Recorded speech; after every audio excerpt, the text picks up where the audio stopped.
Estamos nuevamente en lo que es la carta a los Efesios y vamos a empezar ya casi que con la lectura.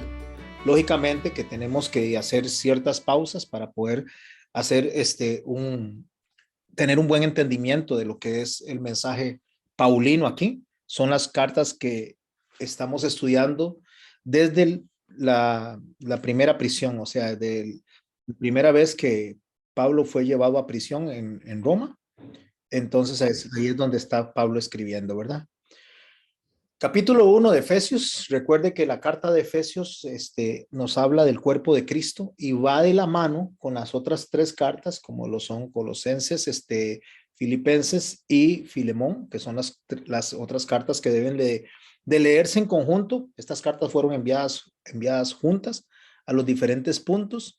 En la introducción que vamos a estudiar a los Efesios, espero que estén viendo el cuadrito. Ahí debe estar viendo, debe decir introducción, versos 1 al 2. Al final de la clase, ya cuando terminemos Efesios, yo le voy a mandar toda la documentación de que ustedes han venido viendo ahí en su pantalla. Lo primero que vamos a plantear son el capítulo 1 en diferentes secciones. La primera sección va a estar capítulo 1, versos 3 al 6. Ahí nos habla que Dios, el Padre, planeó la iglesia.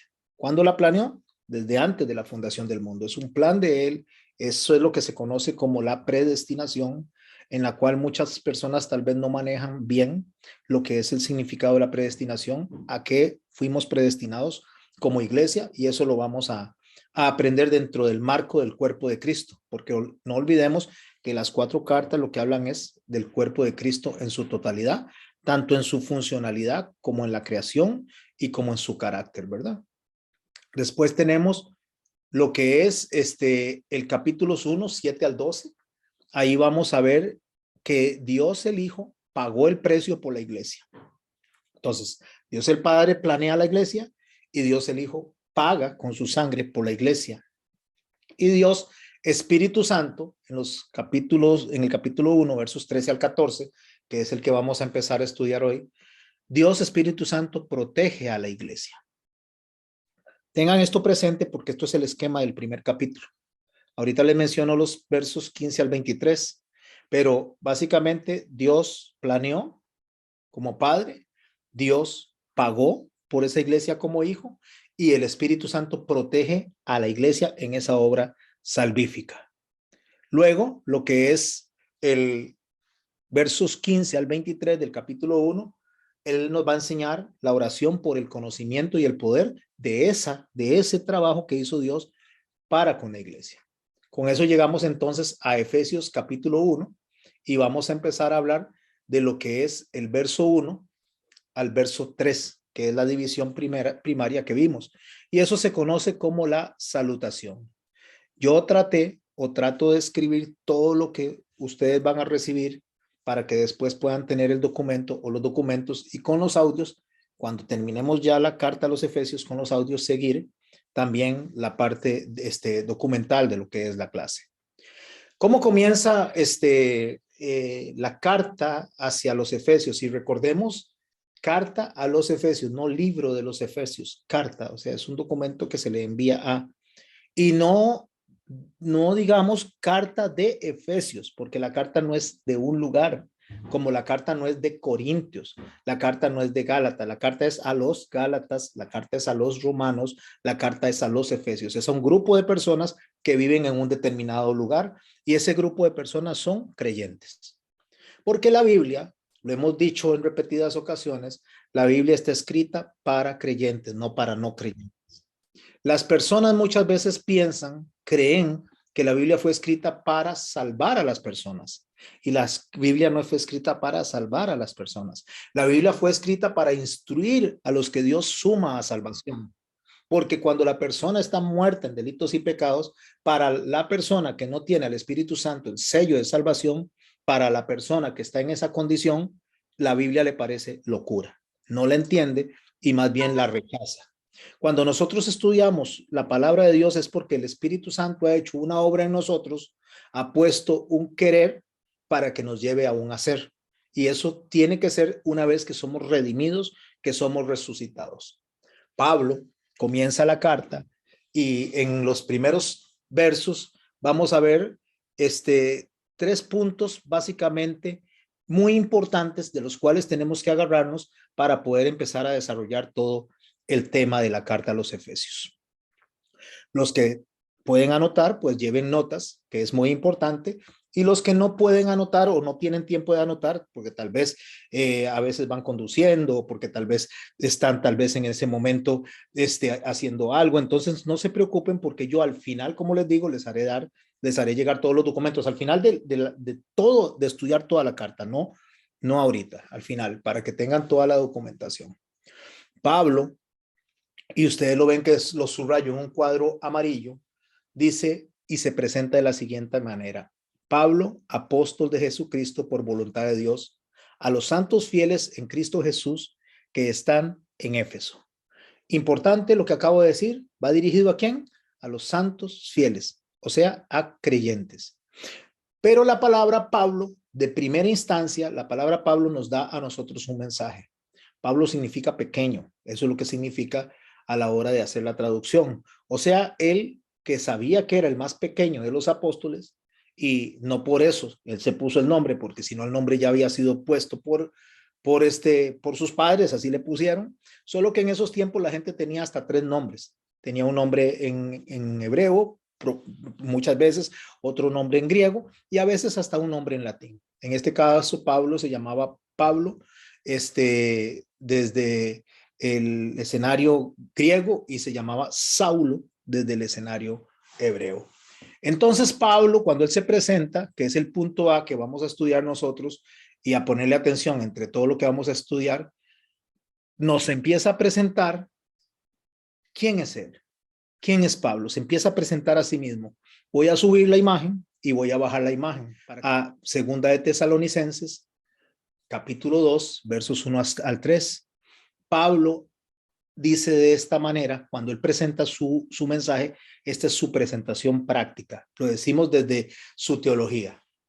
Escribe él a los tesalonicenses en la segunda carta, en capítulo 2, versos 1 a 3, dice: os rogamos, hermanos, que no os dejéis mover fácilmente por vuestro modo de pensar, ni os conturbéis, ni por espíritu, ni por palabra, ni por carta, como si fuera nuestra. Nadie os engañe en ninguna manera. Pablo empieza la carta justamente presentándose él como apóstol. Pablo empieza la carta presentándose él como el escogido, porque en esos tiempos mucha gente mandaba cartas haciéndose pasar por otras personas. Entonces engañaban al público como diciendo, la escribe Pablo, pero no la escribía. Entonces Pablo, él empieza presentándose él como apóstol. Y esto es muy importante porque cuando él se presenta como apóstol, él se está presentando como autoridad apostólica en las manos de Dios para mandar un mensaje al pueblo. Y escucha lo que dice en el punto B que vamos a leer: apóstol de Jesucristo por voluntad de Dios. Cuando él dice apóstol de Jesucristo por voluntad de Dios, que nosotros lo podemos ver en el punto B de este versículo, que deseo leer, Hechos 26, verso 9. Dice así: yo ciertamente había creído mi deber hacer muchas cosas contra el nombre de Jesús de Nazaret. O sea, él quería perseguir a la iglesia de Cristo, lo cual también hice en Jerusalén. Yo encerré en cárceles a muchos de los santos, habiendo recibido poderes de los principales sacerdotes, y cuando los mataron, yo di mi voto. Préstele atención, Pablo estaba de acuerdo con los cristianos que fueron asesinados. Entre esos estaba Esteban. Y él dice que yo más bien, dice, metía a las cárceles a estos santos, metía a estas personas. Pablo era la persona tal vez menos, si fuéramos nosotros los que escogemos, sería la persona menos calificada para ser apóstol. Y continúa diciendo el verso 11 de Hechos 26. Y muchas veces castigándolos en las sinagogas los forcé a blasfemar, y enfurecido en sobremanera contra ellos los perseguí hasta ciudades extranjeras. Asesino, perseguidor, una persona sumamente aferrada a sus creencias al grado de quitarle la vida a otras personas. Ese es el que se está presentando como Pablo, apóstol de Jesucristo. Ocupado en esto, dice, en lo que él estaba haciendo a estas personas, ocupado de esto, y iba yo a Damasco con poderes y en comisión de los principales sacerdotes, cuando a mediodía, oh rey, le está hablando él a Agripa, está haciendo una exposición, yendo por el camino vi una luz del cielo que sobrepasaba del resplandor del sol, la cual me rodeó a mí y a los que iban conmigo. Y habiendo caído todos nosotros en tierra, oí una voz que hablaba y decía en lengua hebrea, Saulo, Saulo, ¿por qué me persigues? Dura cosa te es dar coces contra el aguijón. Yo entonces dije, ¿quién eres, Señor? Y el Señor dijo, yo soy Jesús, a quien tú persigues. Pero levántate y ponte sobre tus pies, porque para esto he aparecido a ti, para ponerte por ministro y testigo de las cosas que has visto y de aquellas en que me apareceré a ti, librándote de tu pueblo y de los gentiles, dos grupos de personas que lo iban a perseguir, a quienes ahora te envío. Ahora, para que abran los ojos, para que se conviertan de las tinieblas de la luz, de la potestad de Satanás a Dios, para que reciban por fe que es en mí perdón de pecado y herencia entre los santificados. Por lo cual, oh rey Agripa, y préstele atención a esto, no fui rebelde a la visión celestial, sino que anuncié primeramente a los que están en Damasco y Jerusalén, y por toda la tierra de Judea y a los gentiles, que se arrepintiesen y se convirtiesen a Dios, haciendo obras dignas de arrepentimiento. Me devuelvo a lo que estábamos leyendo en el primer verso, para que veamos el análisis que le estamos haciendo a esos 3 versículos. Pablo, más pequeño, Pablo, apóstol de Jesucristo, y dice, por la voluntad de Dios. Porque todo lo que acabamos de ver, vemos que Pablo era totalmente contrario a lo que Dios quería que las personas hicieran en favor de Jesucristo. Pablo era perseguidor, asesino, forzaba a la gente, o sea, era la persona menos calificada, era la persona que nadie escogería para predicar del Señor Jesucristo, y por lo tanto, una vez que él se convierte, muchas personas no creían que él se había convertido. Pablo, erudito, hebreo de hebreos, fariseo, un hombre criado a los pies de Gamaliel, una persona sumamente versada, sumamente instruida en la palabra, celoso de lo que él había aprendido al grado de perseguir y matar a la iglesia de Jesucristo. Ese hombre está diciendo ahí, yo soy apóstol de Jesucristo por la voluntad de Dios. O sea, mis hermanos, esto es algo que nosotros tenemos que empezar a analizar en cuanto vamos a empezar a formar el cuerpo del mensaje de lo que es justamente la iglesia. La iglesia no se forma por convencimiento humano. La iglesia o los que formamos la iglesia no se forma porque estemos calificados. La iglesia no se forma ni siquiera porque queramos nosotros ser parte de la iglesia. La iglesia se forma porque a Dios le place y porque Dios mueve, fuerza, arrastra a las personas, aún a personas como en el caso de Pablo, asesinos. Aún a las personas como en el caso de Pablo, que estaban totalmente contrarios a lo que era la predicación de Jesucristo, al punto de que él estaba viendo cuando estaba jovencito cómo mataban a Esteban, y él sostenía las ropas de Esteban mientras lo estaban apedreando a Esteban. Esto nos dice a nosotros, mis hermanos y mis hermanas, dentro de lo que vamos a ir estudiando, es que la salvación, como dice el salmista, es de Jehová.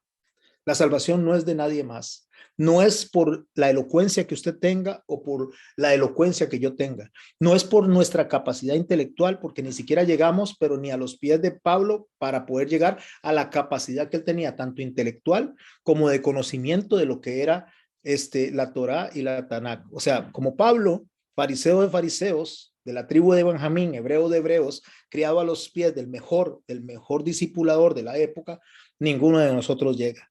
Este hombre celoso, perseguidor de la iglesia, a ninguno de nosotros tenemos tal celo como para el grado hasta llegar a morir por la iglesia, porque nosotros, le digo que hasta que no nos viéramos delante de esa posibilidad de que nos corten la cabeza, no podríamos decir si realmente daríamos la vida por Cristo o daríamos la vida por la iglesia. Eso, si nosotros nos enojamos, si las personas se enojan y se separan, se van de una iglesia a otra, abandonan todo, absolutamente todo lo que lo que se supone deberían de proteger solamente porque no me cayó bien una persona, porque piensa diferente, porque se congrega diferente, porque viste diferente, porque opina diferente. ¿Cómo esperamos nosotros a morir siendo decapitados si ni siquiera amamos la iglesia a la cual Cristo derramó y dio toda su sangre? Pues este Pablo nos hace ver a nosotros, después de que vemos todo lo que es el currículum que le presenta Agripa, perdón, le presenta a Agripa, en ese momento nos está diciendo lo que significa estar nosotros sirviendo por la voluntad de Dios. Yo espero estarme explicando con esto, mis hermanos. Por la voluntad de Dios no es decir yo te sirvo, Señor. Por la voluntad de Dios no es decir yo te acepto, Señor. Por la voluntad de Dios no es decir entra a mi corazón, porque no funciona así. Nosotros, cuando estamos muertos en delitos y pecados, somos incapaces de estudiar, de escuchar la voz de Dios y el llamado de Dios. Es Dios el que hace el milagro en el corazón. Se le aparece a Pablo en el camino y le dice: Saulo, Saulo, ¿por qué me persigues? Y viene una transformación en el corazón de Pablo, porque Jesucristo es quien se le apareció por voluntad de Dios. Espero estarme explicando en esto. Esto es muy importante, por voluntad de Dios. ¿Qué significa? Significa que nosotros servimos al Señor porque a Dios, lo voy a decir en palabras ticas, le dio la gana. Porque a Dios le plació salvarnos. Porque Dios así lo quiso. Ok. Entonces, si a Dios le plació, si Dios así lo quiso, ¿qué participo yo? ¿Qué es lo que yo tengo que hacer? ¿Qué es la parte que me toca a mí como iglesia? La gran comisión dice así: id por todo el mundo y predicad el evangelio. ¿A quién? A toda criatura. Y nosotros también dice la palabra de Dios que tenemos que comenzar desde Judea, desde Samaria y hasta lo último de la tierra. Cuando dice Judea, Samaria y lo último de la tierra, si bien es cierto que estaba dirigido a sus discípulos, también está dirigido a nosotros, que significa es que es de adentro hacia afuera. Primero nuestra familia, después nuestros vecinos y después todos los demás. Porque si yo no cambio en mi familia, si no yo cambio personalmente, si yo no cambio en mi hogar, como yo voy a pretender, dice la palabra de Dios, si no gobierna alguien bien su casa, ¿cómo va a gobernar la iglesia de Dios? O sea, si yo no puedo ser buen testimonio en mi casa, si yo no puedo ser buen testimonio en mi familia, ¿cómo puedo ser yo testimonio hacia los de afuera? Si ni siquiera los mismos míos me creen. Ahora, aquí hay un asunto que tenemos que tener cuidado. Jesús dijo que nadie es profeta en su propia casa, pero él tenía un testimonio impecable. Él es Dios, él es perfecto, él es santo. El problema no lo tenía él, lo tenían los que lo rodeaban. Cuando yo me refiero a que tenemos que empezar desde casa, es saber que lo que yo estoy haciendo va consecuente a lo que Dios me manda. Si los demás no me creen, es problema de los demás, pero que no sea al revés. Que no me creen por mis actos, porque tal vez no soy consecuente, porque digo que soy una cosa y al final de cuentas termino haciendo otra. Bueno, la palabra de Dios me enseña a mí lo que a mí me toca hacer. Y lo que me toca a mí hacer no es salvar gente, porque el texto no dice vayan por todo el mundo salvando gente. No dice ahí. El texto dice vayan por el mundo haciendo discípulos. ¿Y cuándo hago yo discípulos? Cuando yo voy a enseñarle a las personas que ya Dios salva y los pone en mi camino para que yo les diga por qué fueron salvados, para qué fueron salvados y qué es lo que Dios espera de ellos y también qué es lo que Dios ofrece a ellos. Eso es discipular a las personas. Ok, entonces ya tenemos en esa línea Pablo, apóstol de Jesucristo por la voluntad de Dios, con lo que ya he explicado. Pueden ver que nos ha tomado 20 minutos, 25 minutos solamente esa primera línea. Y eso que no nos estamos profundizando más. Nos podríamos profundizar mucho más, pero no nos estamos profundizando mucho para ver si podemos estudiar tal vez en un par de meses o 2 o 3 meses la carta de los Efesios para ir a agarrar las otras 3 cartas. Pero no se agarra un estudio y se hace a la ligera por salir del paso, se hace de manera responsable. Primer punto A, que Pablo es apóstol de Jesucristo.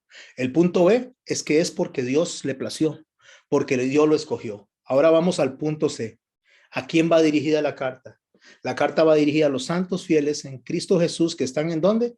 En Éfeso. Como audiencia principal, porque también la carta tiene un mensaje para los que están en la zona de Lidia y después lo vamos a ver más adelante. Ahorita en este momento nos vamos a concentrar en la gente de Éfeso. Y para ver ese punto C al cual me estoy explicando, voy a irme un poco más abajo para que me sigan, por favor, en lo que es la audiencia a la cual está escrita la carta. Porque Pablo había plantado esa iglesia en Éfeso, había vivido 2 años en Éfeso y después de ese tiempo, pues, se mantuvo en una relación muy cercana con estas personas, o sea, con todos ellos. Eso lo puede analizar usted en esos capítulos, léalo en su casa, capítulos 19 al 21 del libro de los Hechos. Efesios, perdón, es la única carta canónica que no tiene referencias personales.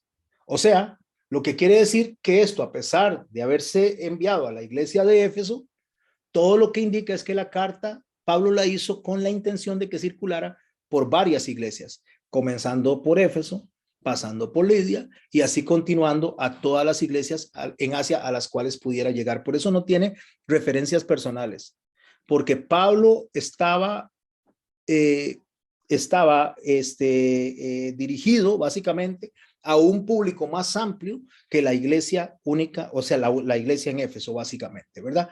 Además, Pablo, al mismo tiempo, digamos, escribía una carta también dentro de la misma carta de Éfeso a la iglesia de la Odisea, aunque esta carta no sobrevivió, pero sí le escribió a la Odisea. Y eso lo vemos o lo puede ver cuando lo menciona Pablo en Colosenses capítulo 4, verso 16, al escribir estas palabras. Préstele atención a lo que él escribe, por favor. Cuando esta carta haya sido leída entre vosotros, acerca también que la lea en la iglesia de los laodicenses y que la de la Odisea la leáis también vosotros. Eso lo pone en Colosenses capítulo 4, verso 16. Por lo tanto, él dice, le mandé esta carta a los Éfesos, la envío más para allá, pero me interesa mucho que la lean los de la Odisea. Una carta que tal vez no sobrevivió, que le fue escrita, iba acompañada con la de Éfeso.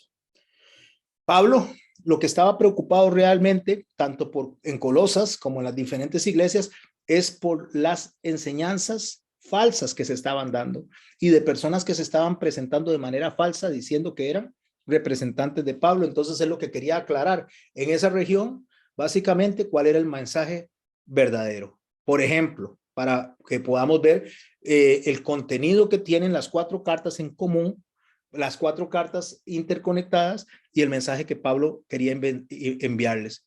Pablo menciona la ciudad de Hierápolis en Colosenses, capítulo 4, versos 12 al 13.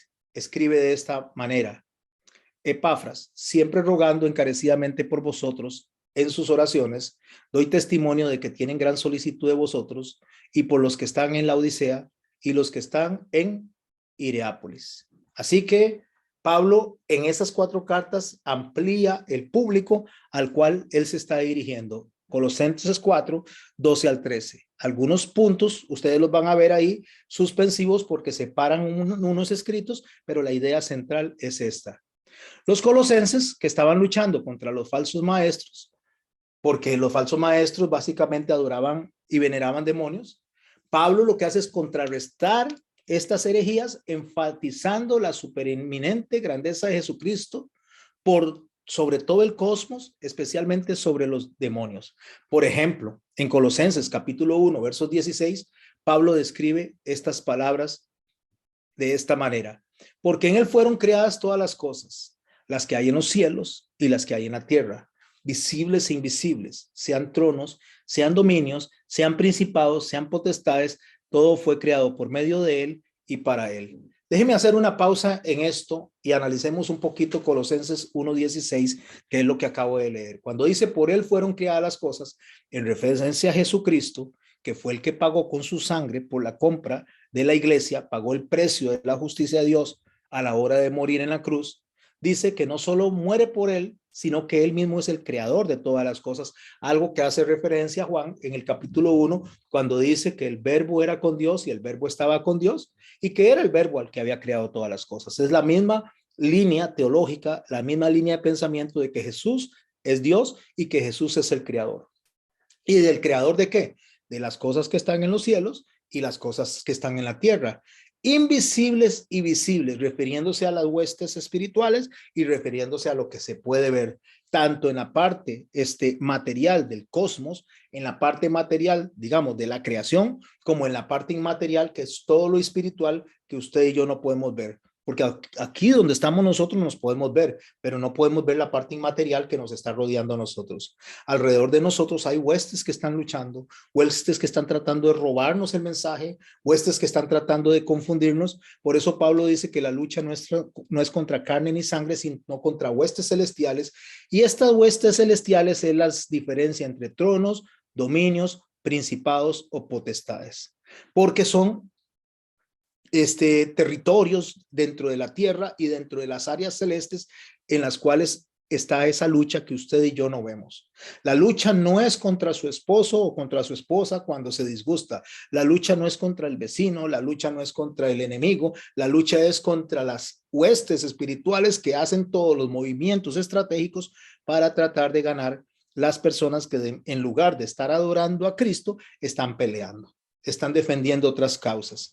Creo que una de las cosas que hablé, no sé si en una de las prédicas o si en uno de los mensajes, es cómo lo que está sucediendo ahora ha robado la atención de las personas. En lugar de concentrarse en la adoración a Dios, se están concentrando en un montón de cosas banales, un montón de cosas que no nos aportan absolutamente nada, porque cuando nosotros usamos horas de nuestra vida, sean minutos o sean horas, investigando cosas que no llenan nuestra alma para prepararnos para la eternidad, nosotros estamos cayendo en la lucha espiritual que nos separa de todo esto.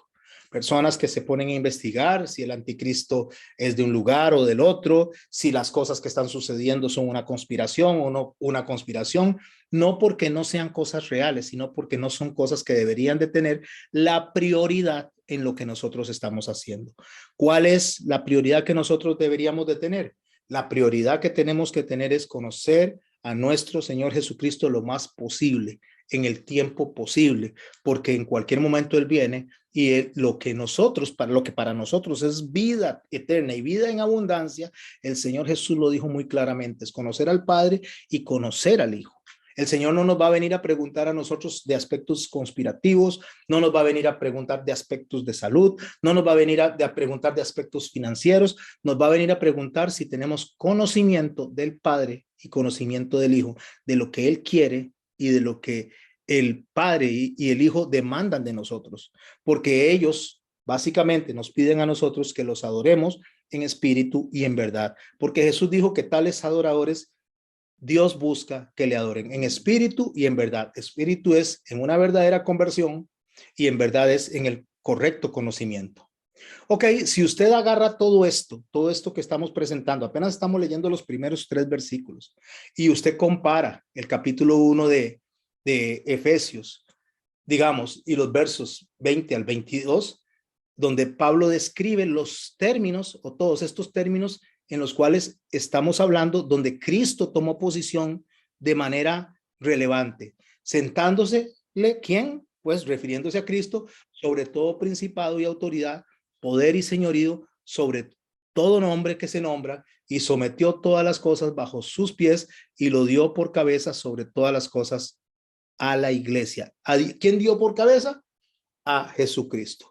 ¿Cuál es el primer punto que estamos estudiando? ¿Se acuerdan? A ver si lo repasamos. El primer punto que estamos estudiando, o sea, en esos versículos, y me devuelvo hasta aquí arriba para que lo tengan presente, es que Dios planeó, ¿qué? La iglesia. Dios planeó la iglesia y es todo lo que acabamos de explicar. Ok, ahora nos vamos a ir al segundo punto, que es que el Hijo o el Dios Hijo pagó por la iglesia. A ver si llego. Dios Padre planeó la iglesia, es lo primero que estamos estudiando, y Dios Hijo pagó por la iglesia. Escuche lo que dice en el verso 3, hablando de la planeación de lo que es el Padre cuando desarrolla la idea de lo que es la iglesia, o lo que se conoce como la predestinación. Si tienen preguntas ahí, pueden interrumpirme, no se preocupen, yo edito las voces de ustedes para la hora que presentamos en el canal la enseñanza, pero sí les queda a ustedes en cuanto a al tiempo de clase. Dice así el verso 3 del capítulo 1, ya hablando de lo que es propiamente la planeación de la iglesia y no solo la introducción que estudiamos. Dice así: bendito sea el Dios Padre de nuestro Señor Jesucristo, que nos bendijo, está hablando en pasado, con toda bendición espiritual en los lugares celestiales, nos bendijo. O sea, no dice nos va a bendecir, no dice nos bendecirá, dice ya nos bendijo. Hermanos, esto me enseña a mí algo que la teología de la prosperidad maneja totalmente mal, porque la teología de la prosperidad le enseña a la gente a pelear por las bendiciones que ya Dios nos dio, y la palabra de Dios me dice a mí que ya Dios me bendijo, que no tengo que pelear con nadie porque ya yo fui bendecido. O sea, lo que yo tengo es una respuesta a lo que ya Dios hizo en mi vida. Entonces Dios nos bendijo, que ¿con qué? Con toda bendición espiritual en los lugares celestiales. ¿Qué es tener toda bendición espiritual? Ahorita lo vamos a profundizar, pero ¿qué es tener toda bendición espiritual? No está hablando de bendiciones materiales. Las bendiciones materiales son añadidura a las bendiciones espirituales. Jesús lo dijo de esta manera: buscad el reino de Dios y su justicia, y todo lo demás vendrá por añadidura. La comida, el vestido, la salud, la posición que nosotros tengamos, esos son añadiduras que Dios establece a las bendiciones espirituales. Porque las bendiciones espirituales es la capacidad que Dios nos da a nosotros para poder entender, reconocer y saber de quién es el Padre, quién es el Hijo, para adorarlo de la manera correcta, para alabarlo de la manera correcta y poder hacer disfrute de las bendiciones espirituales que ya Dios nos dio, y de paso, entonces, poder nosotros disfrutar de las bendiciones materiales. Cuando Él dice que Él nos hizo eso, Él dice automáticamente quién es la llave, quién es la garantía, quién es la persona que está al frente para que usted y yo tengamos disfrute de esto. Y es que estas bendiciones espirituales que están en los lugares celestiales, que ya lo mencioné, que es la zona invisible, la zona donde nosotros no podemos accesar si no es a través del Espíritu Santo, esas áreas, esos lugares celestes, esos lugares que tienen que ver con mi mente, con mi pensamiento, con mi sentimiento, es eso que es intangible, es eso que usted y yo sentimos dentro de nosotros, que no se puede describir de manera material. Eso se accesa en Cristo. Déjeme explicarlo un poquito más. Hace poco salió una noticia de que le acaban de trasladar un corazón de cerdo manipulado a un señor. Entonces, ese corazón de cerdo que le pusieron al señor hace una semana, creo que fue, ese corazón de cerdo, él lo tiene ahí, manipulado genéticamente, y entonces él está sobreviviendo. No sabe cuánto tiempo va a vivir, pero ahí tiene el corazón. Le hicieron un trasplante de corazón y usaron el corazón de un cerdo. Quiero rescatar esto, mis hermanos, y me gusta abordar esta noticia porque esto me va a enseñar algo. Cuando usted le habla a una persona y dice: es que yo te amo con todo mi corazón, o es que te tengo en mi corazón. Si el cerdo tiene un corazón de cerdo, este hombre debería de pensar, comportarse y hablar como cerdo. Pero resulta que cuando nosotros hablamos en la Biblia del corazón y hablamos de la mente, no estamos hablando del cardio ni estamos hablando del cerebro. Porque si nosotros pudiéramos trasladar el corazón y en el corazón trasladar las emociones y los sentimientos, este hombre estaría pensando, hablando y actuando como cerdo. Pero no está actuando, hablando, ni siendo cerdo. Primero, porque el corazón es solamente un músculo, sean un cerdo o sean una persona, es solo un músculo, lo que se conoce como el cardio, y no tiene nuestras emociones, aunque usted y yo pensemos que las emociones están ahí, o pensemos que están en el estómago porque hace maripositas. No, las emociones están en el alma, una forma muy difícil para nosotros de describir dentro de este cuerpo que tenemos, porque nosotros no somos un cuerpo que tiene alma, no, nosotros somos alma, que utiliza un cuerpo para desplazarse, que utiliza un cuerpo para poder compartir entre nosotros aquí, pero nuestro diseño es el alma. El cuerpo se pudre y el alma permanece. El alma permanece en el tiempo, el alma permanece eternamente. Y cuando el Señor nos llame a nosotros a dar cuentas, a rendir cuentas, Él va a resucitar un cuerpo para volver a poner el alma, que el alma no muere, el alma no se queda inactiva, el alma permanece activa. Por eso es que usted ve personas adorando en el Apocalipsis, porque lo que está hablando no es del cerebro que se pudre, no está hablando del corazón que se pudre, sino está hablando del alma. Y para poder accesar con el alma a los lugares celestiales, para poder que el alma se sincronice con el Espíritu Santo, para que poder que lo que está en nosotros, que es ese soplo de vida y de entendimiento que Dios nos hace a nosotros, no se puede hacer si no es en Cristo.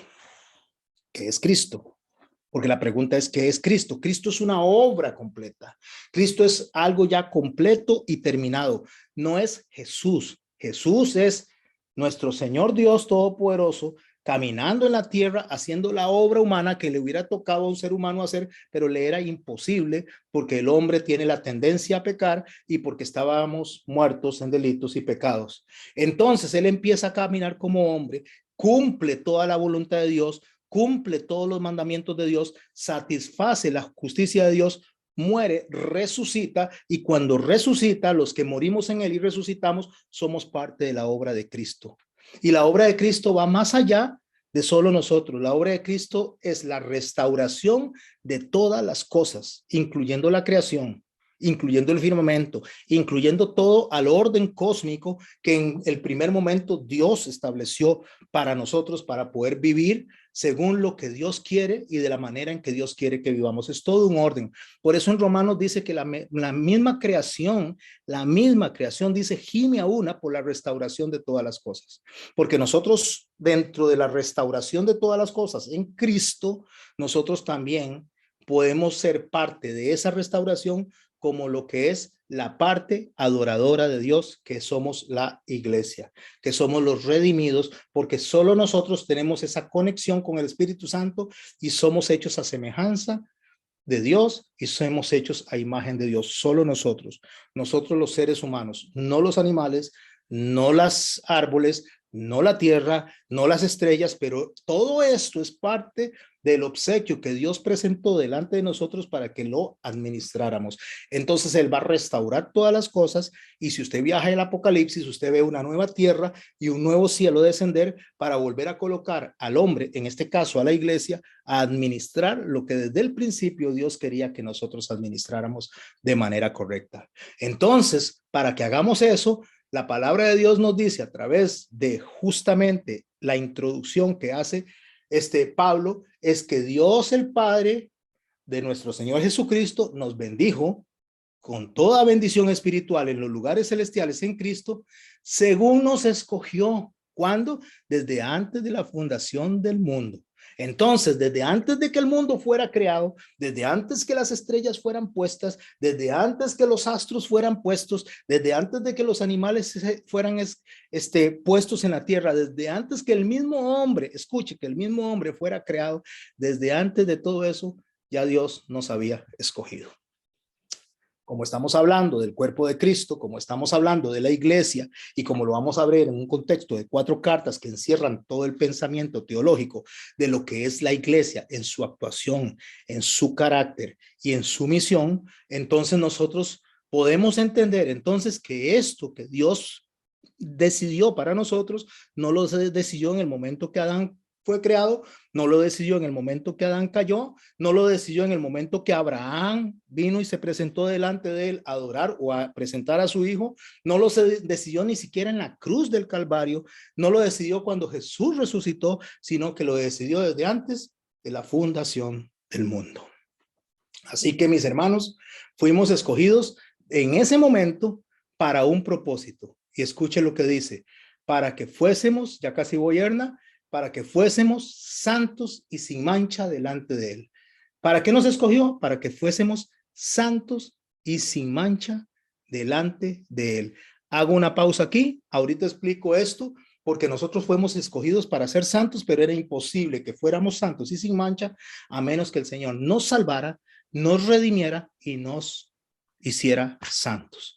Erna, después Brian y después Shane, en ese orden. Correcto, Erna, excelente apreciación. Eso es lo que aprendemos cuando estudiamos la palabra de Dios. No está hablando del cardio, no está hablando de ese músculo, sino está hablando de su esencia. El que endureció fue el faraón, lo que endureció fue su forma de pensar. Pero quiero añadir algo. No es que Dios lo endureció, porque Dios dijo te voy a endurecer, sino que a consecuencia de la necedad del faraón, el faraón se endurece contra Dios, y cuando dice que Dios endureció el corazón del faraón, es una respuesta necia del faraón hacia lo que Dios quería. Es una respuesta del faraón, más que Dios operando en ese corazón para decir, te voy a endurecer. No, sino que Dios, donde le pide a faraón que quiere que el pueblo le adore, sabiendo Faraón que ellos iban a ir a adorar a un Dios que no era él, porque él se creía Dios, se endurece porque no quiere el Faraón que le quiten la gloria que él tiene y se la den a un Dios de Israel, a un Dios invisible. Me expliqué con eso, Ernest. El sello, el famoso sello, no puede estar jamás, y le ponga jamás, y póngale luces de neón, no puede estar ni en un chip, ni puede estar en una vacuna, ni puede estar en un sello, porque eso no afecta a nuestro interior. Eso es un aspecto externo de nosotros. Lo que el sello significa es mi forma de pensar. O sea, Satanás captura la forma de pensar, la forma en que nosotros adoramos a Dios, alejarnos de la forma de pensar y hacernos hombres que no adoremos a Dios, sino que nos hagamos banales, que nos hagamos amadores de nosotros mismos, que nos hagamos egocéntricos, que nos hagamos ególatras. Y entonces esas personas que se quieren exaltar a sí mismos, que quieren prosperar a sí mismos, esas personas que no quieren nada con Dios, esas personas están selladas con la mente de Satanás.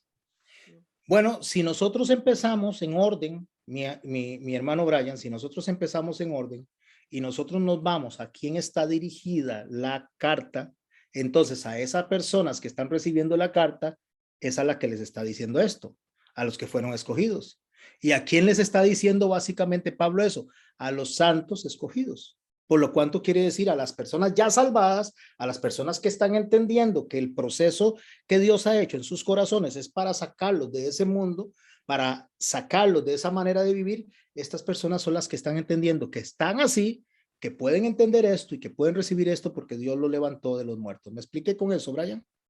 A eso se está dirigiendo. Y ahorita voy a ampliar un poquito más la pregunta suya, pero eso es lo que se conoce como predestinación. Se conoce predestinación es que Dios puso a un grupo de personas desde antes de la fundación del mundo para que funcionaran en el cuerpo de su iglesia para el beneficio de la humanidad. Escuche, en el cuerpo de su iglesia para el beneficio de la humanidad.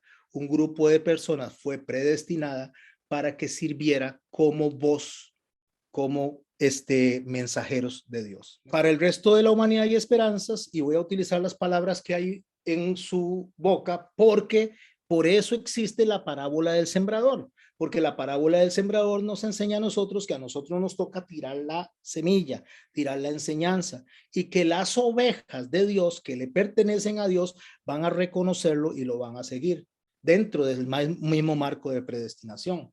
¿Me estoy explicando, mi hermano? O sea, si alguien me dice a mí, entonces, ¿qué hacemos? Si Dios es el que salva, entonces no predico. Tenemos que predicar, tenemos que evangelizar, porque solo Dios sabe quién y quién sí y quién no. Y a nosotros tenemos la obligación de tirar la semilla para que esa semilla, que es la palabra de Dios, caiga en los corazones que Dios va a resucitar, que Dios va a levantar.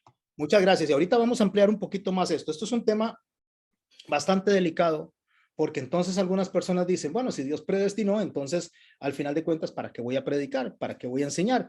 Y no nos toca a nosotros hacer esa evaluación. Eso se conocen como evaluaciones de intención, y la evaluación de intención solo le toca al Espíritu Santo. En el libro de Proverbios dice que Dios condena al que Dios aborrece, perdón, al que condena al justo o al que perdona al pecador. Esto significa que nadie puede decir quién va al infierno ni quién va al cielo. Eso solo le corresponde al Espíritu Santo. Nuestra función es solamente mandar el evangelio, mandar el evangelio. Cuando alguien viene y Dios lo rescata, lo saca de esa manera de vivir vil, lo resucita, nos toca enseñarles por qué y para qué Dios lo resucitó, que eso se conoce como discipulados, ¿verdad? Me encanta que participen. Vamos en el orden. Ahí vi que Priscila, no, primero está, a ver, déjeme ver, del Leo, después Priscila y antes Cheney o Johnny. Choini, bueno, Choini más rápido, así. Yo se lo voy a explicar de esta manera. No se lo voy a explicar con el texto, ese no se lo voy a explicar con nuestro concepto o percepción de lo que es corazón y mente, cuerpo y alma. Se lo voy a explicar desde Dios. Cuando el Señor pone a través del salmista que Él, Dios, dice, ejemplo, nos ve, nos está viendo con sus ojos, o que Dios habla por su boca, o que Dios está atento su oído a nosotros, en nosotros, o que Dios, para darle un ejemplo, con su mano escribe. Entonces preguntémonos, ¿tiene Dios mano? ¿Tiene Dios ojos? ¿Tiene Dios oreja? ¿Tiene Dios espíritu? perdón, tiene Dios espíritu, perdón, tiene Dios oídos. No, porque Dios es espíritu. Entonces, de esa misma manera que hay una referencia a Dios de manera figurada para tratar de entender lo que es Dios en su composición, de lo que es Dios en su acción, de esa misma manera habla de nosotros, porque nosotros no somos este cuerpo. Entonces, como no somos este cuerpo, somos el alma, hay una forma de expresarse de nosotros de esa misma manera. Son formas figuradas que ellos se transmitían unos a otros, y lo voy a usar con palabras de Jesús. Porque para hablarle de los cielos, le dijo a Nicodemo, necesito usar las cosas de la tierra, porque si no le hablo de esa manera, ¿cómo van a entender lo que está en los cielos? Entonces, cuando el texto se menciona a nosotros, que amemos a Dios con nuestra, voy a decirlo así, tal vez no lo digan en el orden correcto, con toda nuestra alma, con todo nuestro corazón, con todas nuestras fuerzas. Cuando está hablando de todo en tres partes, aquí nosotros no tenemos que concentrarnos en las tres partes, tenemos que concentrarnos en la primera palabra, todo. Cuando habla del todo, lo que el texto está diciendo es que nosotros tenemos que amar a Dios en nuestro ser, en nuestra integralidad. Más que partes físicas, está hablando de un absoluto, de un todo, de algo que alabe a Dios en todas las áreas, tanto como física, material como inmaterial. ¿Me estoy explicando? Eso es lo que recuerde que sé que el pensamiento hebreo, o sea, o el idioma hebreo, al igual que el japonés, al igual que el chino, al igual que muchos idiomas asiáticos, no son como el griego o el español, que se refiere a palabras definidas, sino que se refiere a ideas. Y la idea tiene que transferirse de un punto a otro para que el receptor trate de comprender lo más posible a lo que se está refiriendo. Si nosotros habláramos del corazón, refiriéndonos al cardio, habláramos del cuerpo, refiriéndose a donde nosotros nos posamos, a nuestra mente, pensando en el cerebro, entonces nosotros estamos hablando de cosas finitas, y el texto no está hablando de cosas finitas, está hablando de cosas inmortales, o sea, de lo que somos nosotros en realidad. Entonces agarramos el cuerpo, lo hacemos de un lado, lo hacemos a un ladito, y ahí se van todos esos órganos que no van a hacer más que podrirse, porque si yo me muero y mi corazón se lo ponen a otra persona, estarían mandando mi personalidad a ese individuo, y eso no funciona así. Igual que el cerdo no le pasó la personalidad a este hombre, yo no le paso la personalidad a otro individuo. Entonces está hablando de mi alma, está hablando de mi hálito de vida, está hablando de mi aliento, de lo que Dios depositó en mí, que me hace semejante a Él, y no es la parte material, porque Dios no es material, sino de la parte realmente que Dios depositó en mí para que yo pueda trasladarle a las demás personas realmente el ser de Él, la creatividad, el amor, la paciencia, la bondad, la mansedumbre. Todas esas cosas están contenidas en esos tres o en esas cuatro formas de expresar la integralidad de Dios en nosotros, o la pluralidad de Dios en nosotros. ¿Me explico, Johnny? Evangelizar, primero vamos a definir qué es evangelizar. Eso es lo primero que tenemos que definir, porque definir evangelizar no se refiere a salvar a alguien, porque nosotros no lo podemos salvar. Eso es imposible. No hay forma de. Si la persona le quiere decir a la otra persona que acepte a Cristo y levante la mano para aceptar a Cristo y lo hace, asunto de la persona. Si la persona levanta la mano, eso no lo hace salvo, y si la persona no la levanta, no lo manda al infierno. Lo que quiero decir, la respuesta de este individuo a nuestras palabras no determinan el final de este individuo. No determinan absolutamente nada. Lo único que determina del final de este individuo, o lo único que determina a dónde va a llegar esta persona al final de su vida, una vez que muera y resucite, o una vez que muera y resucite para juicio o para perdón, es el Espíritu Santo, nada más. Entonces necesito definir qué es evangelizar. Porque si yo no defino qué es evangelizar, voy a pensar que evangelizar es que yo voy a salvar a una persona. Y la pregunta es muy buena, Priscila, y le voy a decir por qué es muy buena, porque yo necesito entender qué es evangelizar. Sí. Evangelizar lo voy a explicar con un pasaje a manera de memoria, porque no lo tengo para leerlo, pero se encuentra el Señor Jesucristo frente a la tumba de Lázaro. Lázaro está adentro, está sepultado esperando 4 días, y tiene que esperar 4 días porque, según las costumbres de ese momento, que vienen desde los Mizraim, que viene desde los egipcios, que es la costumbre de velar a una persona, se daba porque en los tiempos egipcios las personas muchas veces parecía que estaban muertas, estaban en estados catalépticos y se levantaban al segundo, al tercero, a los días se levantaban y no estaban muertos, sino que su organismo había estado en un estado cataléptico y se daban cuenta que habían enterrado a personas vivas. Entonces de ahí nace el pensamiento de velar a una persona. Aparte de eso, en el pensamiento hebreo había un pensamiento sobre la reencarnación, había una idea sobre la resurrección y había una idea sobre la traslación. ¿Qué es la resurrección? Bueno, que una persona vuelve a resucitar en el cuerpo que Dios le dio. Eso es una idea farisaica, es una idea contenida en la Biblia, pero cuando digo farisaico no lo estoy diciendo en insulto, lo estoy diciendo como maestros de Torah, ¿verdad? Defensores de la Torah. Entonces, una idea farisaica es una idea de los fariseos que creían en la resurrección. La idea de la traslación, que significaba que una persona moría y se le metía el espíritu en otra persona, es una idea herodiana. Por eso Herodes decía, no es este Juan el Bautista, cuando vio a Jesucristo, el que yo decapité, porque pensaba que el espíritu de Juan se le había metido a él.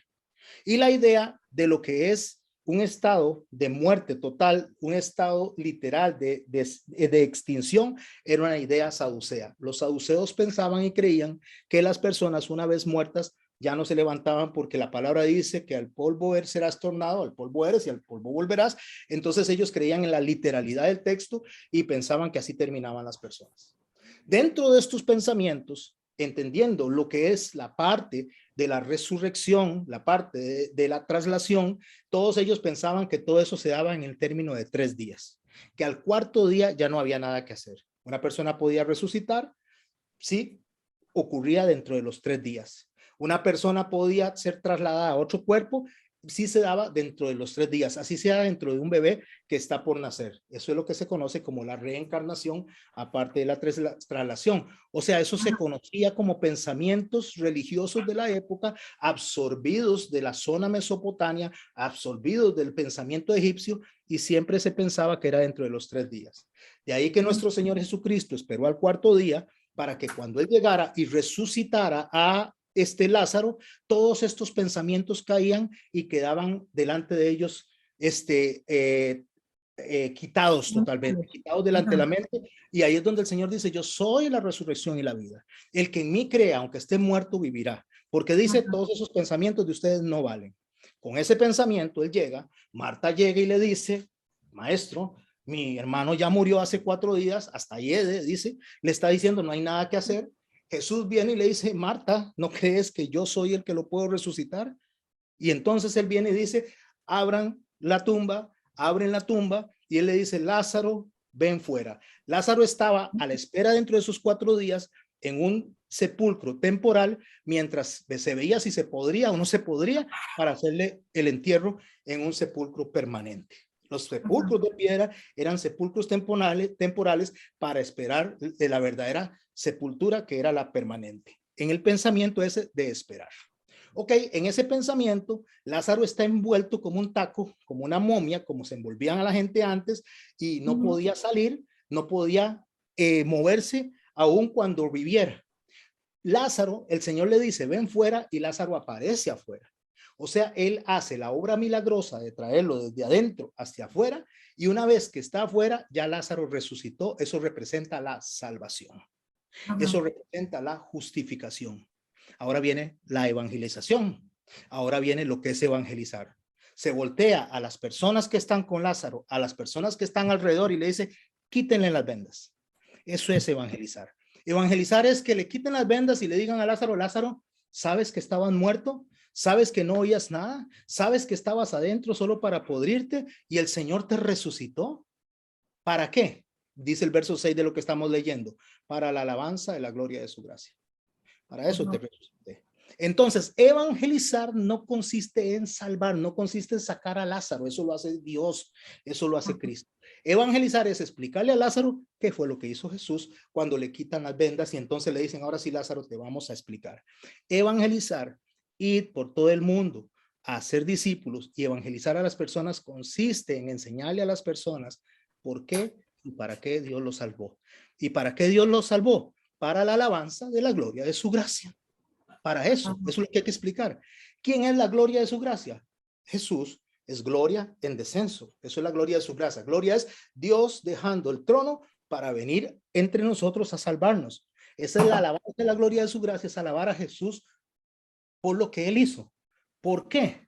Porque fuimos escogidos según el puro afecto de su voluntad, que es lo que dice en el verso 5, predestinados, adoptados a ser hijos suyos por medio de Jesucristo, según el puro afecto de su voluntad, la cual nos hizo aceptos, dice, en Jesucristo, o aceptos en el amado.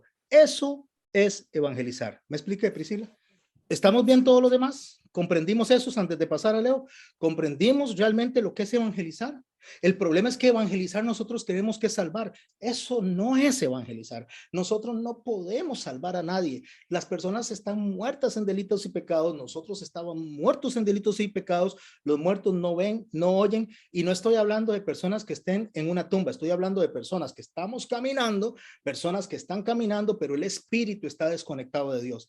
Dios los resucita y una vez que los resucita y los vemos resucitados, les enseñamos y eso es evangelizar. Eso es evangelio. ¿Me expliqué, mis hermanos? Déjeme preguntarle que antes de que Dios nos resucite, antes de que Dios nos salve, nosotros no tenemos la mente de Satanás. Nosotros tenemos la sustancia, la esencia de Satanás. O sea, el individuo cuando no es resucitado tiene lo que es la conexión de Satanás que se llama iniquidad. ¿Cuál es la diferencia entre la mente, que es la forma de accionar, y la iniquidad? Que la mente todavía nosotros luchamos con la mente de Satanás. Eso es lo que Pablo dice, cuando Pablo dice, miserable de mí, porque lo que quiero hacer no es lo que hago y lo que hago no es lo que quiero.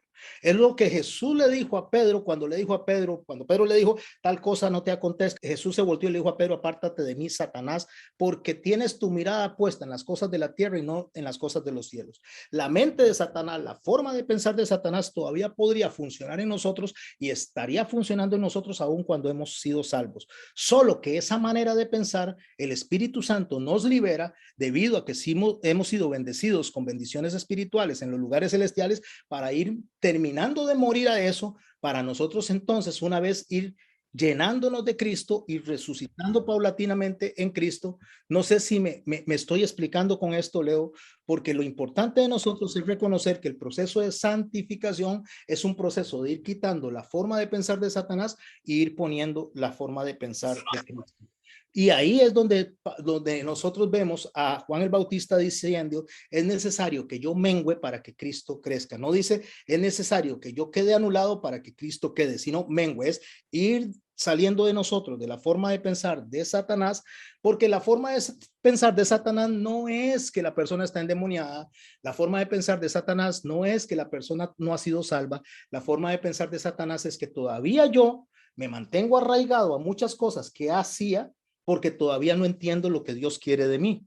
Eso es justamente lo que le ponían a los sacerdotes en la mente, en la cabeza, en la mitra, en la frente, que dice santidad a Jehová, es pensar como Dios y pensar menos como Satanás. Ese proceso de la mente, de forma de pensar de Satanás y no se entienda por demoníaco, no se entienda por posesión, sino que entiéndase de la forma en que yo voy renunciando a mi manera de pensar, ese proceso que viene desde el pensar como el enemigo, que lo hizo Pedro en su oportunidad, a pensar como el Señor, eso se llama santificación, ese proceso. Ahora, dentro de ese proceso, lo que yo sí no tengo una vez que el Señor me salva es la raíz que me conecta a Satanás, que me impide renunciar a la forma de pensar de él. Porque una vez que yo tengo a Jesucristo y al Espíritu Santo, tengo el poder de Dios que opera en mí para salvación, para poder ir dejando esa manera de pensar y dirigirme a la manera de pensar de Cristo. Y entonces me corta la raíz de iniquidad para hacerme libre, para poder yo tener la voluntad, la fuerza de Jesucristo para decidir por el bien y no por el mal. ¿Me expliqué, Leo, con eso? Ser santo es ser apartado. O sea, me quitan de aquí y me ponen aquí. Y ser santo en un proceso de santificación es irme apartando, irme haciendo de un lado hacia el otro. Está bien dicho, está correcto. Déjenme explicarles para los que no entienden la parte de tamé y tabor. Tamé es algo que está sucio y tabor es algo que está limpio. Es que usted agarre un plato y quiera comerse una comida en un plato sucio. Para que usted pueda usar ese plato y comer, necesita lavar el plato. El plato sucio está tamé, el plato limpio está tabor. Para que yo pueda funcionar dentro del reino de Dios, tengo que estar estar limpio, o sea, para funcionar de la manera correcta. El proceso de lavar el plato, eso se llama santificación, es el proceso de limpiar el plato. Eso es el proceso de hacer pasar de un punto a otro al individuo. Eso se llama santificación, o sea, es irlo acomodando de aquí para acá. Pero ahí hay algo muy importante que tenemos que tener presente. Nosotros tenemos una responsabilidad personal en eso. Dios nos salva, Dios nos saca de donde estamos, como estaba Lázaro, y una vez que nos quitan las vendas, nosotros tenemos el proceso de empezar a agradar a Dios de la manera que Él quiere ser agradado. Pero es imposible que agrademos a Dios como Él quiere si alguien no nos explica. Entonces Jesús nos explicó a nosotros cómo Dios quiere ser agradado. Pero resulta que si no conozco a Jesús, ¿cómo voy a conocer la voluntad del Padre y la voluntad del Hijo? Y ahí entra la iglesia. La iglesia es la que le explica a las personas que han sido rescatadas, que están en el proceso de limpieza, de pasar de Tamé a Tabor, para que esas personas que van aprendiendo, y ahí estamos usted y yo, y estamos todos los hermanos, lleguemos a agradar a Dios como a Él le gusta y no como a nosotros nos parece, ¿verdad? Eso, las palabras las usó correctamente. Excelente pregunta también. Me encantan todas estas preguntas porque hay un vocabulario evangélico que se mueve por todo lado y la gente utiliza el vocabulario evangélico de una manera, muchas veces incluso inapropiada. Cuando nosotros hablamos de bendecir algo o bendecir a alguien, entonces viene la pregunta que acaba de hacerse nuestro hermano Giovanni. ¿Puedo bendecir o no puedo bendecir, o solo Dios bendice?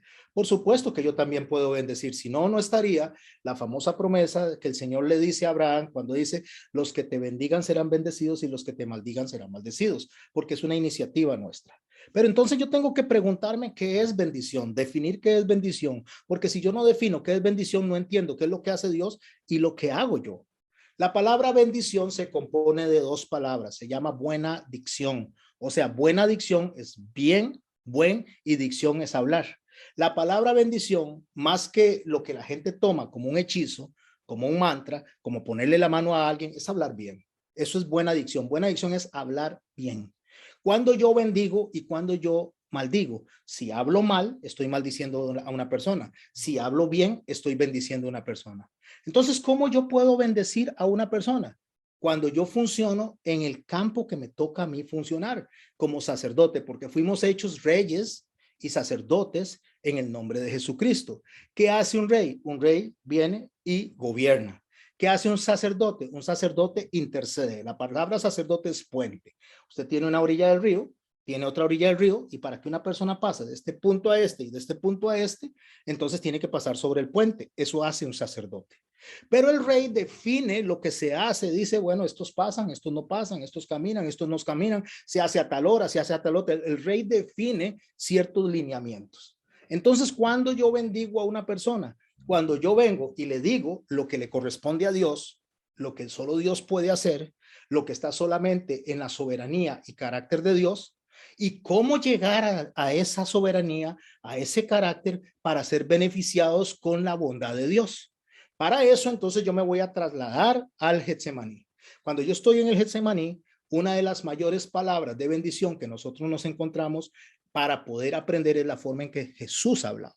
Jesús está orando, está sangrando por su frente, está sufriendo, está en un estado de tristeza increíblemente profundo, hasta la muerte, dice él, y le dice al Padre, le dice, si es posible que pase de mí esta copa. Jesús empieza a hablar, utiliza las palabras de manera adecuada. Jesús no se acerca a Dios y le dice, yo decreto que no voy a la cruz.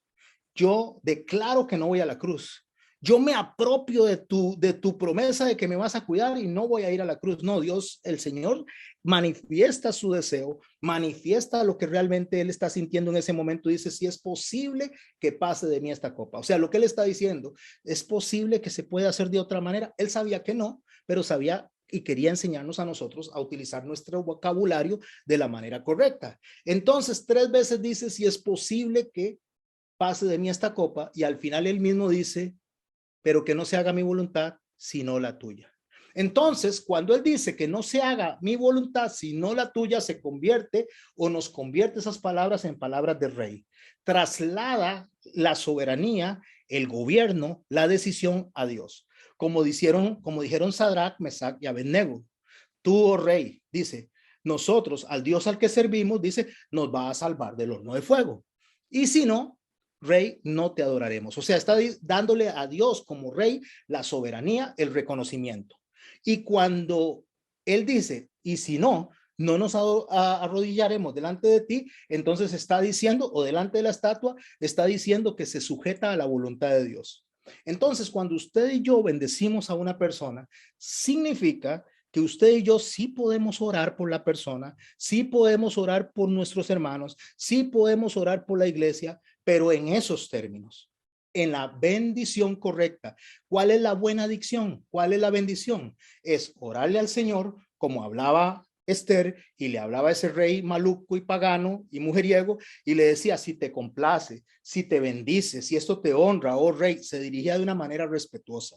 Entonces, de esa misma manera, nosotros bendecimos y decimos, mi hermano, mi hermana, voy a orar por ti, voy a pedir por ti, y estamos bendiciendo a la persona, sin olvidar nuestra posición de que el rey es él y nos delega una autoridad a nosotros. Eso usted lo ve reflejado en el Génesis cuando Jacob está durmiendo, puesto sobre una roca. La roca representa a Cristo, o sea, su cabeza en la roca representa que sus pensamientos son de acuerdo a los pensamientos de Cristo. Y él ve ángeles que suben y ángeles que bajan por una escalera. Esa escalera representa el mensaje que sube y el mensaje que viene. Pero ese mensaje, según el pensamiento de Jacob, según donde él está durmiendo, debe ser consecuente al rey, y el rey es Jesucristo. Entonces, bendecir o maldecir no es algo que pareciera un hechizo, no es algo que pareciera un mantra, es saber orar, saber interceder y saberle dar la soberanía a Dios en todo momento. Me expliqué con eso. Entonces sí puedo bendecir. Somos de bendición, claro. Correcto. Y somos de bendición y puedo bendecir. Solo utilizar las palabras correctas. Pero si yo le digo a usted, Giovanni, hermano Giovanni, levantemos ahorita la mano, digámosle a Dios, Dios, yo me apropio de lo que me has hecho, declaro, determino, usted tiene, le estoy dando órdenes al rey. Eso es maldición. Eso es maldición porque yo le rindo gloria y alabanza, porque para eso fuimos adoptados, fuimos predestinados por medio de Jesucristo, según el afecto de su voluntad, para hacer la alabanza de la gloria de su gracia. Para eso. Exacto. Me encanta este pasaje que está donde usted está leyendo, Efesios 1:4. Según nos escogió él en él antes de la fundación del mundo, y dice esto, para que fuésemos santos y sin mancha. Santos sabemos que es apartados. En otras palabras, lo que está diciendo es para que fuesen apartados, pero me encanta esa parte que dice sin mancha. Ahora la pregunta es, ¿podrá la iglesia presentarse delante de Cristo sin mancha? ¿O será que Dios nos pone en esa posición por la gracia de él? Buena pregunta, y me encanta que sea observador del texto. Me encanta, eso me gusta, que los discípulos ahora observen los textos, los escudriñen sin mancha. ¿Puede la iglesia, pregunta Alejandro, presentarse delante de Dios sin mancha? Sí. ¿Está la iglesia sin mancha? No. Entonces, explíqueme, pastor, eso. ¿Cómo es que él nos adoptó? O sea, para que fuésemos santos y sin mancha, apartados y sin pecado. Eso es sin mancha, sin pecado. ¿Está la iglesia en este momento sin pecado? No. ¿O no es que pecamos nosotros y tenemos que estarnos arrepintiendo? Pero ¿cómo nos presentamos delante de él, Dios, sin mancha? Se lo voy a explicar desde el tabernáculo. El tabernáculo, cuando se presenta el arca de la alianza, adentro del arca de la alianza estaba la vara que reverdeció, que ya lo estudiamos en una prédica, y si no, les invito que estudien, que escuchen mi prédica, la vara que reverdece, de la última semana.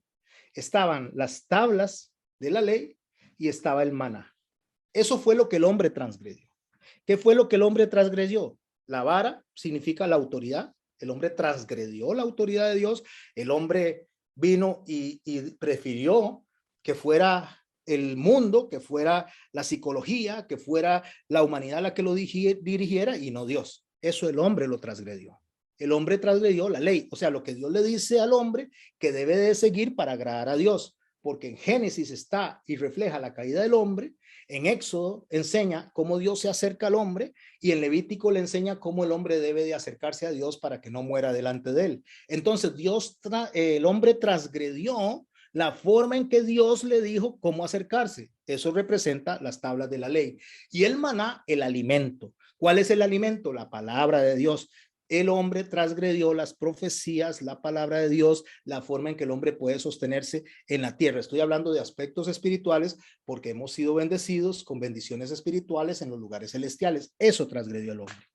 Eso condena al hombre. Eso manda al hombre al infierno. ¿Ok? Pero resulta que eso lo ponen dentro del arca, que es una caja de oro, o mejor dicho, una caja compuesta de madera de acacia recubierta de oro. La madera de acacia es una madera de un árbol que aguanta temperaturas altísimas, o sea que no levanta fuego, porque es como que si usted le pusiera una llama a un hierro súper grueso y no levante llama. Entonces la madera de acacia soporta fuego a temperaturas muy elevadas. Entonces esa madera de acacia representa la humanidad de Jesucristo, que es el varón experimentado en dolores y quebrantos, o sea, el fuego, la prueba, el juicio sobre él. Y cubierto de oro porque él es el rey, porque él es el Dios. Esa es la caja. Ponemos la caja, ponemos las cosas adelante y Dios está viendo desde arriba. Imagínense que Dios está viendo desde arriba, está viendo la transgresión del hombre, está viendo las tablas, está viendo el maná y está viendo la vara y el hombre está destinado al infierno. Jesús dijo, yo no vine a buscar, yo no vine a condenar al mundo, sino vine a buscar y a salvar lo que se había perdido. ¿Cómo hace eso Dios? Dios le pone una tapa a esa caja y se llama propiciatorio. Sobre esa tapa hay dos querubines viendo hacia abajo, que son los querubines que están viendo para decir a este hombre hay que condenarlo y hay que mandarlo al infierno. Pero resulta que sobre el propiciatorio, que es lo que nos hace propicios a Dios, o sea, nos hace que Dios nos vea con ojos diferentes, hay sangre. Es la sangre que está del cordero que fue sacrificado sobre el propiciatorio. Y cuando los ángeles ven hacia abajo para condenar la culpa del hombre y el pecado del hombre, lo que ven es la sangre. Entonces, volviendo a la pregunta de Alejandro, el Señor nos ve santos, ¿por qué? Porque nos ve apartados, y nos ve sin mancha porque no nos ve a nosotros, ve la sangre. La sangre de Jesús está delante de nosotros y por eso dice santos y sin mancha delante de él. ¿Por qué delante de él? Porque mientras la sangre esté sobre nosotros, esa sangre va a impedir que nosotros seamos mandados al fuego eterno, mandados al infierno. ¿Y cuánto dura la sangre sobre nosotros? Fuimos sellados por su sangre. ¿Cuánto dura? Eternamente. Entonces, aunque somos pecadores, aunque fallamos, aunque pensamos muchas veces como Satanás, si nos arrepentimos, que es lo que nos enseña a nosotros que somos hijos de Dios, porque quien peca y se complace con el pecado no es hijo de Dios y no tiene arrepentimiento. Por lo tanto, si no hay arrepentimiento y no es hijo de Dios, aún no ha sido salvado. Cree que está salvado porque alguien por ahí le dijo que hiciera una oración, pero no hay una conversión. Pero una persona que ha sido salvada, que tiene conversión, esa persona va a actuar conforme a lo que el Espíritu Santo hace, que contrista el corazón, lo pone triste, lo lleva al arrepentimiento, y un corazón contrito y humillado, Dios no lo desprecia.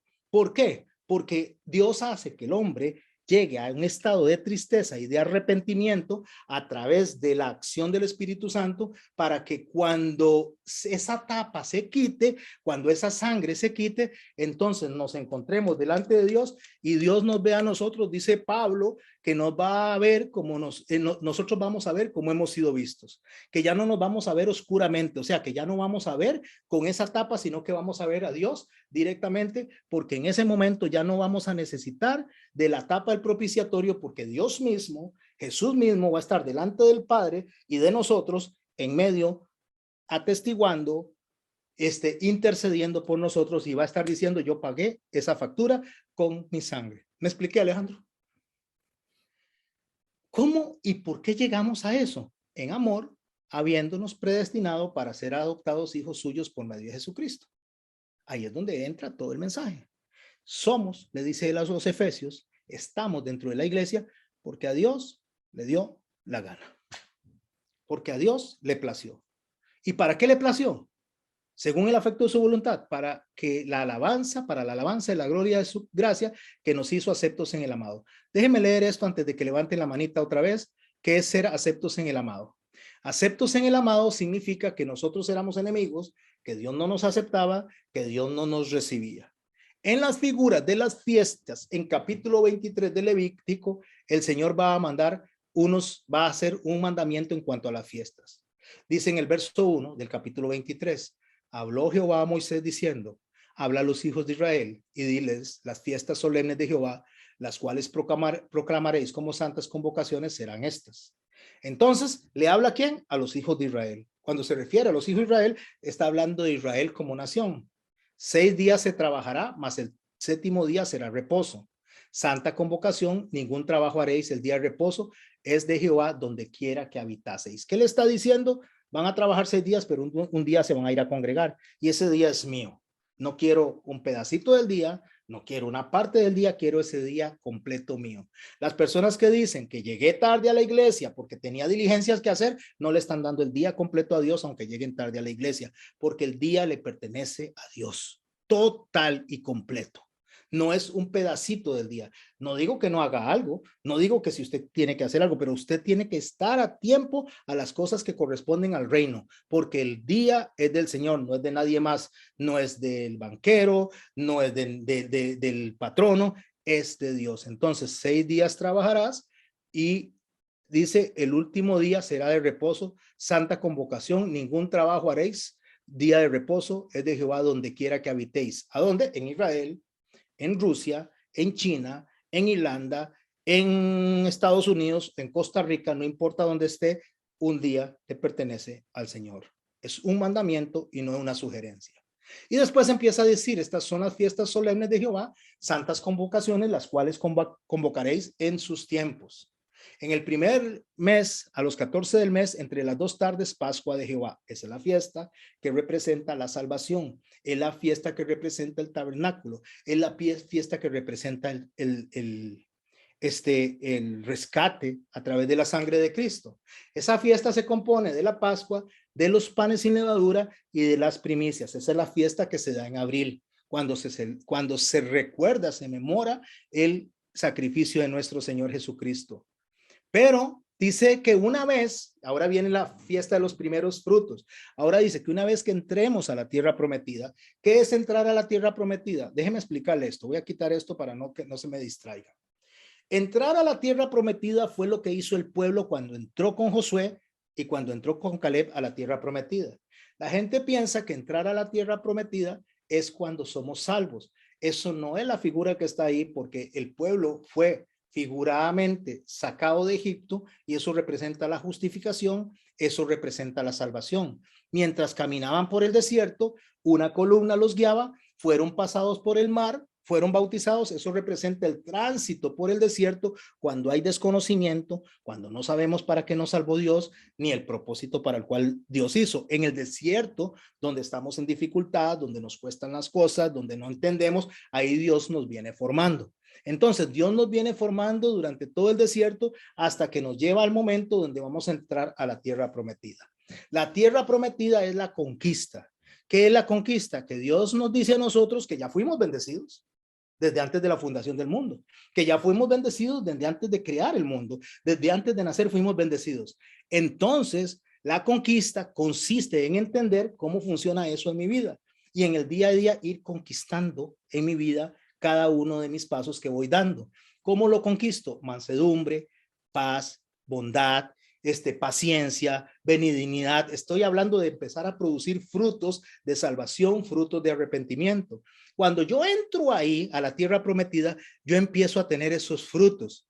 Entonces, una vez que entro a la tierra prometida, dice, yo os doy a que seguéis su mies. ¿Qué es su mies? Su mies es disfrutar del amor, disfrutar del perdón, disfrutar de la misericordia, perdonarnos unos a otros, que el odio se nos quite, que el gozo venga a nuestra vida. Esos son los frutos que el Señor nos da a nosotros. Entonces, esos frutos nosotros vamos a presentarlos primero delante de Dios, porque nosotros tenemos que amar a Dios por sobre todas las cosas y al prójimo como a nosotros mismos en ese orden, primero a Dios y después al prójimo.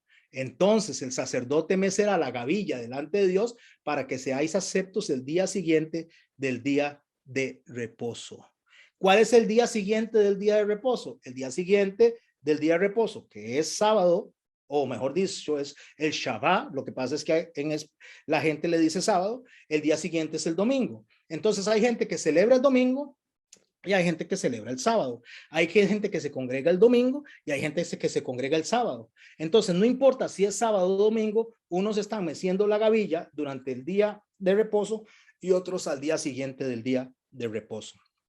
¿Por qué podemos hacer eso? Porque somos aceptos en el amado. Por eso se hace el que mece la gavilla. ¿Quién es la gavilla? Usted y yo. Usted y yo estamos en la mano del Señor como sacerdote. A un lado los cristianos, a un lado los judíos, y juntos somos el pueblo unido, que es el judío-cristianismo, y Dios lo mence para que seamos aceptos en el amado. Los que lo adoran un día y los que lo adoran el otro día en las manos del sacerdote, que es Jesucristo, somos aceptos. ¿Por qué?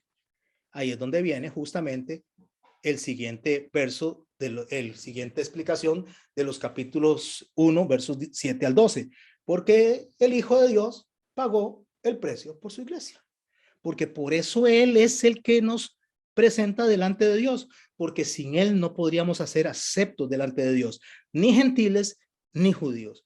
Y cuando hablo de gentiles, estoy hablando de todos los no judíos. Entonces, el judaísmo del que viene Jesús, que tiene las raíces, si aún no lo reconoce, y si están estudiando conmigo Isaías 53, se van a dar cuenta, según la carta a los romanos, que un día van a abrir los ojos, van a voltear a ver y van a decir, sí, Él es el Señor. Sí, Él es el que venía por nosotros y lo despreciamos, lo vimos sin valor, y entonces ellos se van a arrepentir, y en ese momento las personas que estén ahí, cristianos, y que estén ahí junto con ellos, se van a unir para ser los testigos durante la tribulación de la predicación de quién es Jesucristo. ¿Por qué? Porque el Hijo pagó el precio por esa iglesia. ¿Y por qué pagó el precio por esa iglesia? Porque tenemos redención, o sea, liberación por medio de su sangre. ¿Se acuerda dónde está la sangre? Encima del propiciatorio. El perdón de los pecados según las riquezas de su gracia. ¿Y qué son las riquezas de su gracia? Que hace sobreabundar para que nosotros tengamos sabiduría e inteligencia. Ahorita voy a hablar de las riquezas de su gracia. Efesios 1, 3 al 8 nos describe a nosotros las riquezas que nosotros tenemos por haber sido nosotros escogidos por Dios.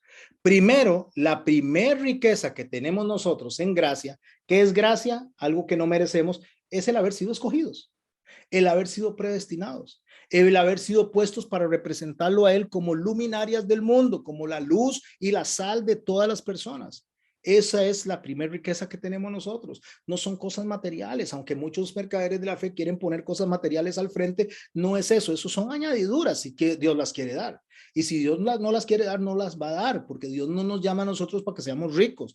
Dios no nos llama a nosotros para que seamos prósperos. Dios, si quiere, nos prospera. Si Dios quiere, nos enriquece. Dios nos llama a nosotros para que confiemos que Él nos escogió con un propósito. Y para cumplir el propósito para el cual el Dios nos escogió, Él nos va a suplir a nosotros de todas las cosas que nosotros necesitemos.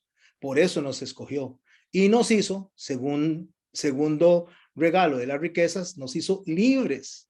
Porque éramos esclavos, pero Cristo destruyó en su carne, destruyó esa atadura, eso que no nos permitía a nosotros obedecer al Señor, que no nos permitía a nosotros seguir a Dios, lo destruyó. Entonces tenemos dos riquezas. Una, ser escogidos. La otra, ser libres. Después tenemos la tercera, que sería ser redimidos. Porque con la muerte de Cristo le dio satisfacción de justicia a Dios para que nosotros podamos cumplir todos los requisitos establecidos por Dios dentro del propósito para el cual nos llamó. ¿Cómo? Dándonos otro regalo de riquezas en gracia. Es uniéndonos con Él, fusionándonos con Él. En el momento que Él nos salva, nos convertimos hijos de Dios y ciudadanos hijos de Dios por una sola razón.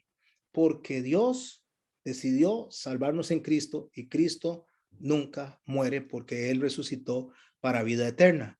Así que cuando nosotros no nos damos cuenta de que somos ricos, porque nosotros pensamos en términos de cuentas bancarias, pensamos en términos de cuentas materiales, cosas que no tienen valor eterno, porque la verdadera riqueza en gracia son nuestras bendiciones espirituales que Jesús nos dio a nosotros a través de su muerte y su resurrección, las bendiciones espirituales en los lugares celestiales.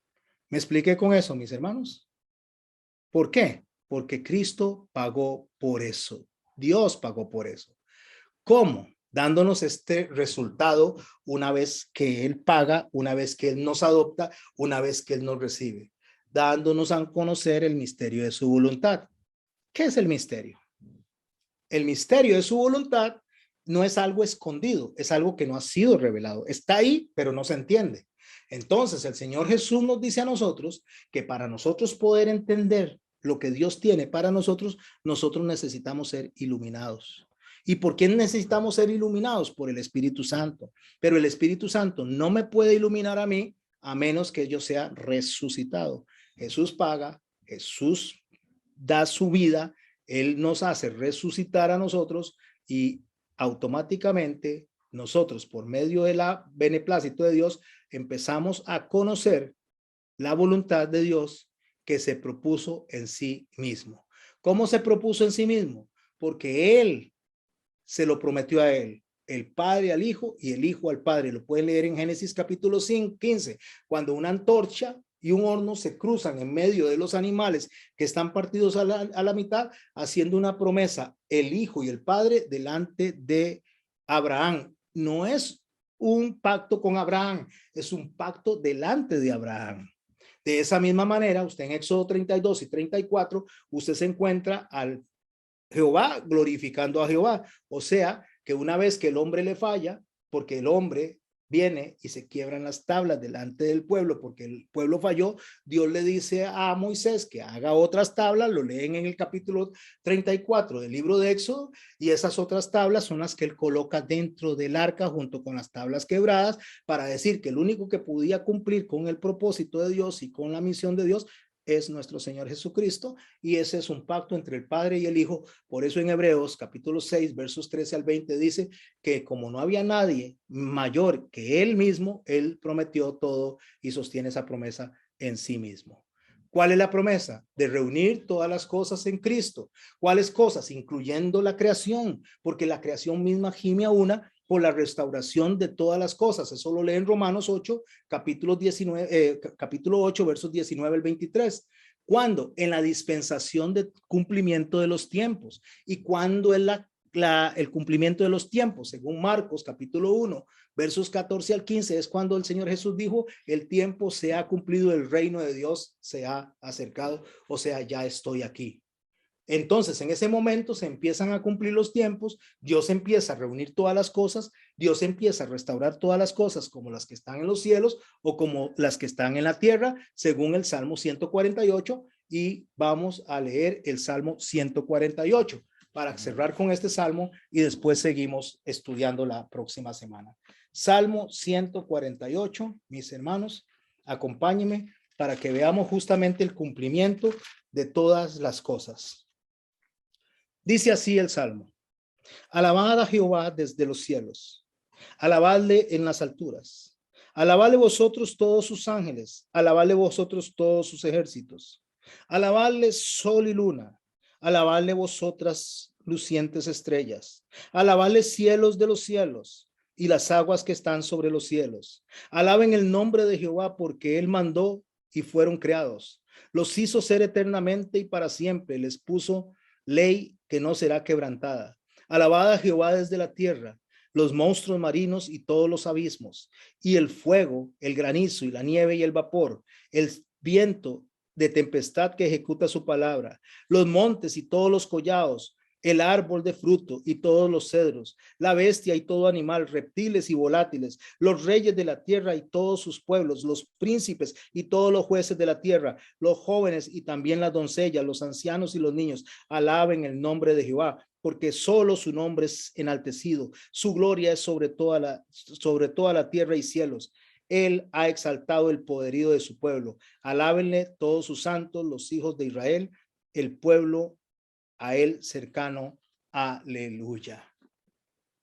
Podemos entender lo que es la restauración de todas las cosas desde el Salmo 148. Y ahí usted lee y ahí están todas las cosas, materiales, celestiales, animales, personas, cielo, aire, ríos, todo tiene que alabar a Dios en Cristo, porque para eso fuimos pagados, para eso fuimos comprados, y eso no se entiende si no es a través del Espíritu Santo. Alaben al Señor desde los cielos, alábenlo desde las alturas, alábenlo sus ángeles, alábenlo sus ejércitos, alaben sol y luna, estrellas luminosas, estrellas luminosas. Alaben al Señor desde la tierra y desde lo profundo del mar. Alaben el nombre del Señor, su nombre se ha exaltado, su esplendor va más allá de la tierra y los cielos, de la tierra y los cielos. Na, na, na, na. Na, na, na. Alábenlo el viento, la nieve y la lluvia, los montes, las colinas y toda criatura. Toda alabanza sea Él, de todos sus fieles, las aves del cielo, los peces del mar canten.